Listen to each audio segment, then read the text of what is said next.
Exam Preppers.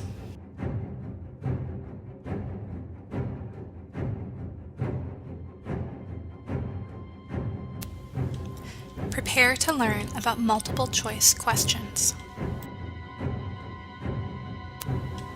Good morning, exam prepper. Your mission is to learn about multiple choice questions and how to answer them quickly and effectively. Prepare your mind for instruction and remember to put all you learn into practice. Remember that there are 3 parts to each question: the fact pattern, the call of the question, and answer choices. Here's a sample question from the Multi-State Bar Exam published by the National Conference of Bar Examiners.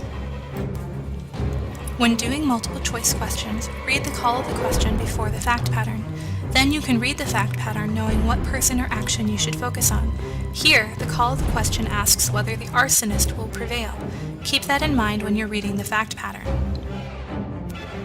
As you read, note or underline the key terms you'll need to keep in mind when you get to the answer choices.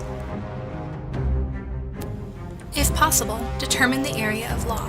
Here, you may jump to criminal law because of the arson, but remember the question clearly said strict products liability applies, so this is a torts question.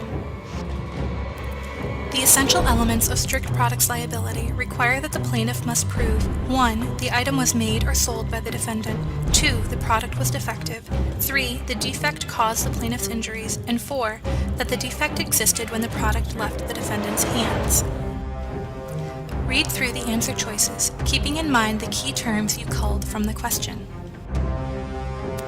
Start eliminating answers. Here, we can eliminate answer D because we know we're looking at products liability, so the fact that arsonist was committing a felony has no bearing on the potential civil suit.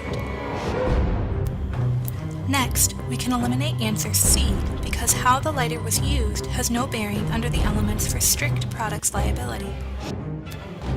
We are left with 2 possible answers, and both of them may seem correct. You'll see this often on the bar exam, 2 potentially right answers.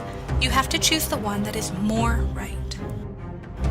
From the elements, we know that there must be a defect and that the defect was the cause of the injury. However, if there is no defect, the arsonist cannot recover under strict products liability. Therefore, answer choice A is more right than answer choice B. Multiple choice exams are typically administered in 3-hour blocks of time, with 100 questions per 3 hours. That's 1.8 minutes per question. Make sure you practice under time constraints to prepare your brain. The takeaways include: read the call of the question first, then read the fact pattern, watching for key terms. Read the available answers, eliminate incorrect answers, decide which answer is best, mark it, and move on to the next question. Good luck with your preparation, keep practicing, and remember, you can do it.